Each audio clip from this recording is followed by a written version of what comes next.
Yo, what's up, guys? It's me, Skeeto, and I just like to make this. This is not like one of my normal videos where I do like gameplay, but as many of you may or may not know, I've recently got back. Well, I wouldn't say recently. I started back up at like the Royal Rumble, but I started getting back into WWE again.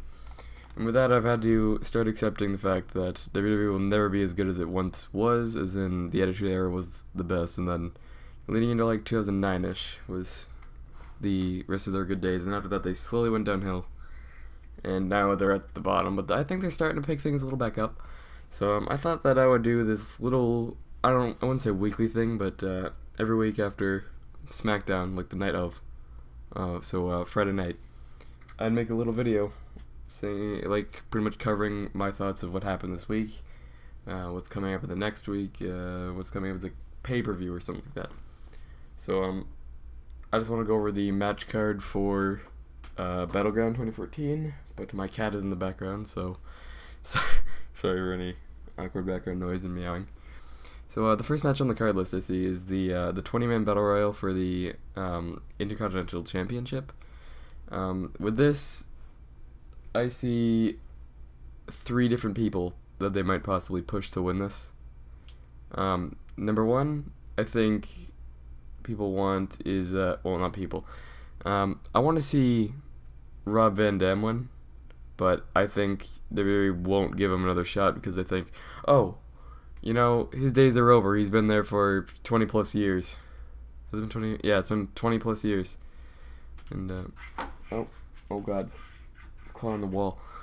So for like 20 plus years, so it's like he's already got the ECW and the ECW and WWE Championship at the same time once. I'm gonna let my cat out.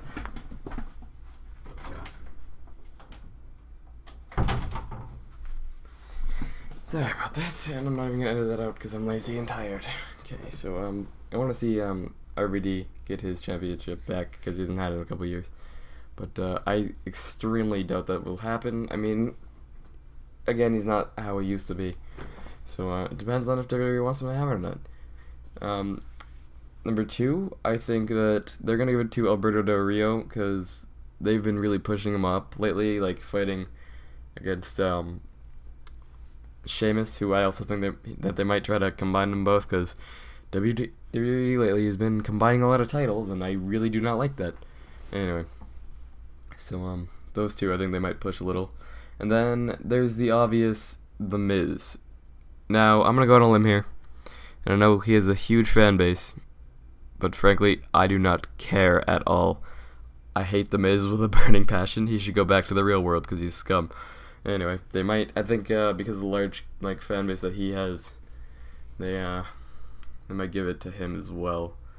I'm looking at the Bleacher Report article right now, and they predicted that Cesaro was going to win. I think that they pumped him up a little too much recently, and everyone doesn't want to see him anymore. They're getting sick of him. So, I'm really voting for Rob Van Dam to win that match. And if he doesn't, then I think it's going to be Alberto Del Rio, but I would probably like to see Sheamus win. But then I don't want it to be combined. So, that's a problem.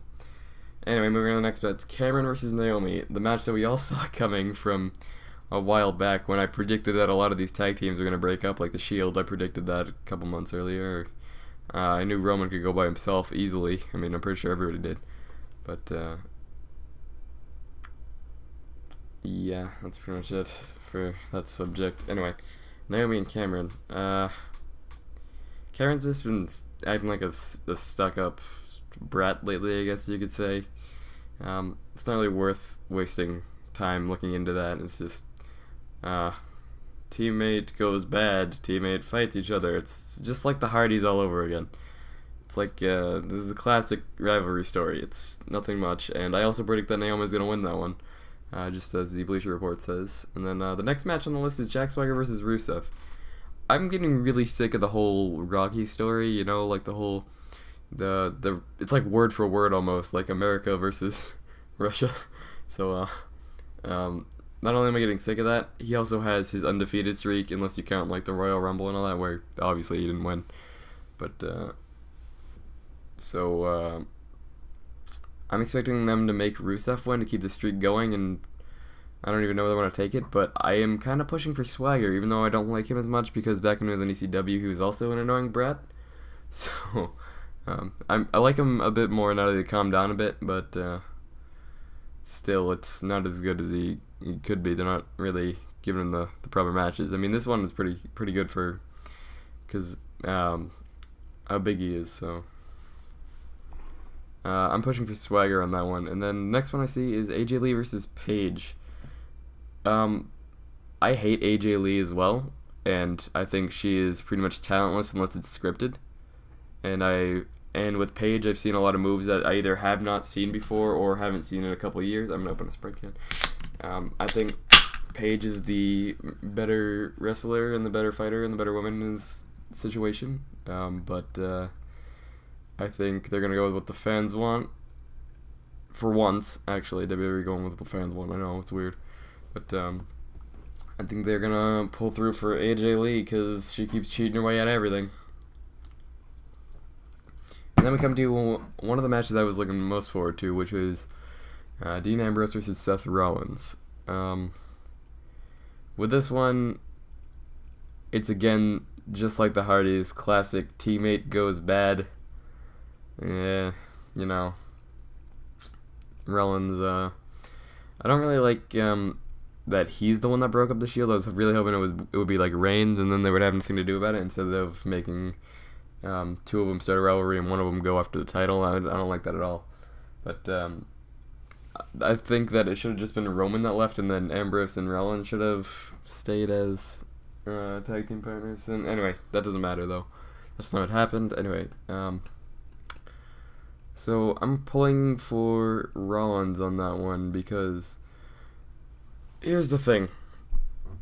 When they brought back Evolution versus The Shield, I thought, hey, 5 years ago, these were literally the icons and everybody that defined that past couple of years of that generation. Randy Orton, Triple H, and Batista were three of the biggest ever, actually. I would say they're probably three of the biggest superstars ever. But I only see it as I don't think Ambrose and Rollins belong in the, I wouldn't say big leagues, but like the A+ range. Like when I see Rollins and Ambrose, I think, hey, that would be a good rivalry for the Intercontinental, not the World Heavyweight or in that sort of manner. Yes, they're fantastic wrestlers, but they won't be getting very far unless they push them to by rehearsing and acting all this stuff, which they are sadly. So that's pretty sad. But anyway, I'm gonna get a lot of hate for all this, but I'm telling you the truth here, or my opinions, not the truth. Sorry, that sounded really awkward. But I'm pulling for Rollins on that one because he went with Evolution, which is the smarter way, I guess, because I know none of them still have it anymore, but to lose to Dean Ambrose, that's just pathetic.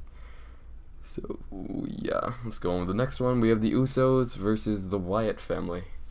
The way I see this going is the Usos have had the title for I don't know how long. I think it's been not the Royal Rumble, but the pay-per-view after that.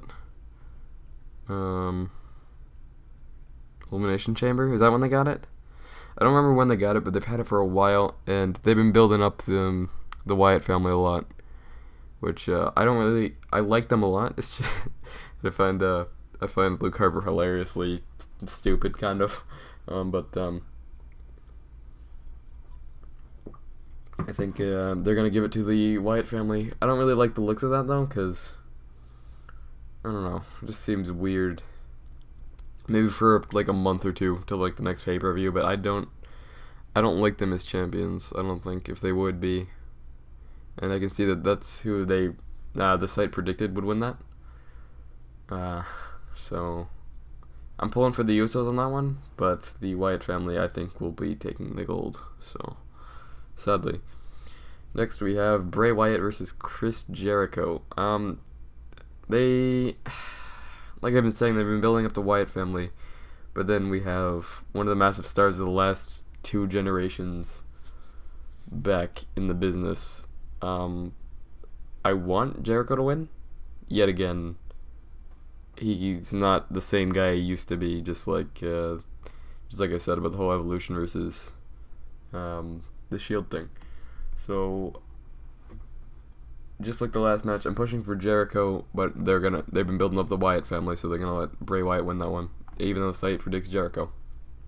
I definitely want Jericho to win though. I think he probably could beat Wyatt. I just don't see how the walls is gonna really work on a fat guy. So, whoops. And then we get to the main event. This is the one that most people are looking forward to. We have John Cena versus Kane versus Randy Orton versus Roman Reigns. I have so much to say about this match that it would go on for hours, so I'm just going to try to make this as short as possible. As we saw last Monday, Randy Orton and Kane are not on the same team. They're only technically on the same team, but when it comes to the end of the day, they're not going to be teaming up in this match because they both want the gold.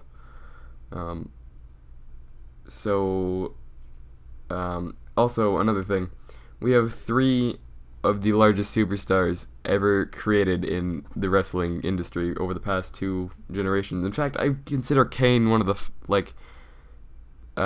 in the top 5 of the Attitude Era. You know, like Stone Cold, The Rock, Mick Foley, Undertaker, and then Kane. But yeah. So anyway, John Cena and Orton came around in 2001, 2002 ish. So they have plenty of experience. But then you get this new fresh guy, Roman Reigns, who I think he deserves it, but I don't like the fact of him being champion again.